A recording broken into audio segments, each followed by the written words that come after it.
नमस्कार दोस्तों, स्वागत है आपका सचिन फार्मेसी में, जहां आपको मिलती है स्वास्थ्य और मेडिसिन से संबंधित संपूर्ण जानकारी। दोस्तों, आज हम बात करेंगे उन 3 विटामिन्स के बारे में जो कि 40 साल की उम्र के बाद हर किसी को ज़रूर लेने चाहिए। इन विटामिन्स को लेना आपकी सेहत के लिए एक बेसिक रिक्वायरमेंट है और इसकी इम्पोर्टेंस को इग्नोर करना कई बार आपके लिए काफ़ी ज़्यादा नुकसानदेह भी हो सकता है, ख़ास तौर पर अगर आपकी उम्र बढ़ रही है। दोस्तों, जैसे जैसे हमारी एज बढ़ती है, हमारी बॉडी की ज़रूरतें बदलने लगती हैं। फॉर एग्ज़ाम्पल, बोन डेंसिटी हमारी कम होने लगती है, एनर्जी लेवल्स बॉडी में ड्रॉप होने लगते हैं और हाई ब्लड प्रेशर, डायबिटीज़ और थायराइड जैसी बीमारियों का रिस्क भी बढ़ने लगता है। इन सब चैलेंज को फेस करने के लिए कुछ स्पेसिफिक विटामिन्स की हमें ज़रूरत होती है, जो कि हमें अपनी डाइट में ज़रूर लेने चाहिए।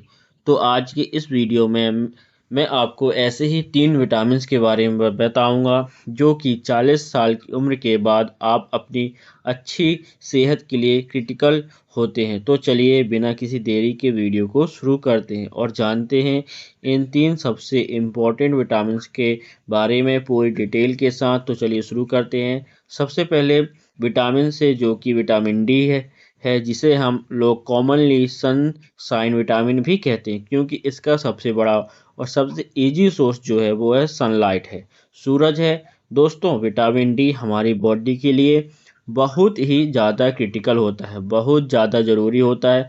आप सभी लोग जानते हैं कि कैल्शियम हमारी बोन को स्ट्रॉन्ग बनाता है, स्ट्रॉन्ग बनाए रखने के लिए कितना ज़्यादा ज़रूरी होता है। लेकिन क्या आप जानते हैं कि अगर हमारी बॉडी में विटामिन डी कम होगा तो इससे ये कैल्शियम हमारी बोन के अंदर एब्जॉर्ब भी नहीं हो पाएगा। ख़ास तौर से 40 के बाद बोन डेंसिटी नेचुरली घट जाती है बॉडी में और इससे फ्रैक्चर और ऑस्टियोपोरोसिस का रिस्क बढ़ जाता है। आपने अक्सर ये महसूस किया होगा, ऑब्जर्व किया होगा कि अगर बुढ़ापे में ज़्यादा उम्र में कोई इंसान हल्का फुल्का गिर जाए, थोड़ी चोट लग जाए तो फ़ौरन उसके फ्रैक्चर हो जाता है। ऐसा दरअसल इसलिए होता है क्योंकि एक उम्र के बाद हड्डियां कमज़ोर हो जाती हैं, तो विटामिन डी खाने से यह रिस्क आपका कम होता है और हड्डियां मजबूत बनी रहती हैं। इसके अलावा विटामिन डी इम्यूनिटी को भी स्ट्रॉन्ग बनाता है। अब आप जानते हैं कि हमारा इम्यून सिस्टम जो है, इसको एक्टिव रखने के लिए कई सारी चीज़ों की ज़रूरत होती है और यह इम्यून सिस्टम हमें इन्फेक्शन से, बीमारियों से बचाने का काम करता है। इससे इम्यून सिस्टम को स्ट्रॉन्ग बनाने के लिए एक सबसे इम्पोर्टेंट चीज़ होती है विटामिन डी। अगर हमारे से विटामिन डी कम होगा बॉडी में तो उससे हमारा इम्यून फंक्शन सही से काम नहीं करेगा। इसके अलावा एक और इम्पॉर्टेंट चीज़ जो कि अक्सर लोग नहीं जानते वह है कि इन विटामिन डी आपकी मसल्स हेल्थ के लिए भी बहुत ज़रूरी होता है। अब उम्र बढ़ने के साथ साथ मसल्स भी कमज़ोर होने लगती है, मसल घटने लगता है, तो ऐसे में विटामिन डी आपकी मसल्स को भी स्ट्रॉन्ग बनाता है, जिससे कि आपका ओवरऑल जो फिटनेस लेवल है वो इम्प्रूव होता है। अब सवाल आता है दोस्तों कि ठीक है, विटामिन डी तो बहुत ज़रूरी है, अच्छा भी है, लेकिन हम इसको आखिर लें कैसे? तो दोस्तों, हमारी बॉडी को विटामिन डी ज़्यादातर जो है वो सनलाइट से मिलता है, बट जैसे जैसे हमारी उम्र बढ़ती चली जाती है वैसे वैसे हमारी स्किन की विटामिन डी को प्रोड्यूस करने की कैपेसिटी भी कम होती चली जाती है। और अगर आप दिन में ज़्यादातर इंडोर्स ही रहते हैं या फिर सन एक्सपोज़र आपको सही से नहीं मिल पाता है, तो ऐसे में विटामिन डी की कमी आपके अंदर बहुत ही तेज़ी से होने लग जाती है। तो इसलिए रोज़ाना कम से कम 1 घंटा अर्ली मॉर्निंग सनलाइट में या फिर कम से कम 15 मिनट मिड डे लाइट में आपको ज़रूर सन एक्सपोज़र लेना चाहिए। मिड डे मतलब दोपहर के नंबर में। और जब भी आप सन एक्सपोज़र लें तो यह कोशिश करें कि आपकी स्किन ज़्यादा से ज़्यादा जो है वो डायरेक्ट सनलाइट के कांटेक्ट में रहे। इससे आपको रोज़ाना के लिए एक अच्छी खासी क्वांटिटी में विटामिन डी मिलता रहेगा। अगर आप ये सब कुछ नहीं कर सकते हैं, धूप में नहीं बैठ सकते हैं, इतना टाइम नहीं है या फिर आपका रिसोर्सेज नहीं है, धूप आसपास नहीं आती है, तो ऐसे में आप चाहे विटामिन डी का सप्लीमेंट भी यूज कर सकते हैं। नेक्स्ट अब बात करते हैं दोस्तों एक और स्पेशल विटामिन के बारे में, जो कि विटामिन B12 है। विटामिन B12 आपकी ब्रेन फंक्शन और एनर्जी लेवल के लिए बहुत ज़रूरी होता है। विटामिन B12 हमारे ब्रेन को शार्प और एक्टिव बनाए रखने के लिए बहुत ज़्यादा यह बहुत ही बढ़िया चीज़ है। अगर विटामिन B12 की किसी इंसान के अंदर कमी हो जाए तो मेमोरी लॉस, कन्फ्यूज़न जैसी प्रॉब्लम्स आने लगती हैं और 40 साल की उम्र के बाद ये इश्यूज काफ़ी ज़्यादा कॉमन हो जाते हैं। इसके अलावा विटामिन B12 बॉडी में एनर्जी प्रोडक्शन के लिए भी इम्पोर्टेंट रोल प्ले करता है। यह खून के अंदर रेड ब्लड सेल बनाने के लिए मदद करता है, जो कि ऑक्सीजन को आपकी बॉडी के हर एक पार्ट तक ले जाती है।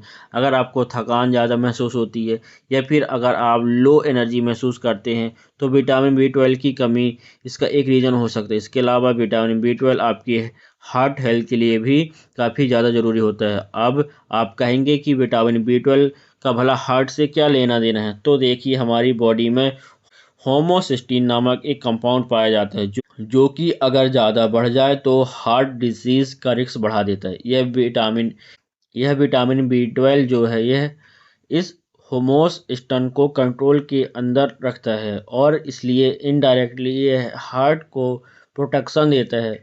दोस्तों, जैसे जैसे हमारी उम्र बढ़ती है हमारी बॉडी के लिए विटामिन B12 को एब्जॉर्ब करना मुश्किल होने लगता है और इसी वजह से 40 साल के बाद लोगों के अंदर विटामिन B12 की कमी बहुत अधिक अक्सर देखी जाती है। वैसे तो विटामिन B12 काफ़ी सारे एनिमल वेस्ट फूड में आपको मिल जाते हैं, जैसे कि मीट में, फिश में, डेयरी प्रोडक्ट में। लेकिन अगर आप वेजिटेरियन या फिर वीगन हैं तो आपको विटामिन B12 सप्लीमेंट ज़रूर लेने चाहिए। आजकल मार्केट में काफ़ी सारे अफोर्डेबल मल्टीविटामिन अवेलेबल हैं जो कि अच्छी क्वालिटी के हैं, तो आप कोई सा भी अच्छा मल्टीविटामिन सप्लीमेंट ले सकते हैं।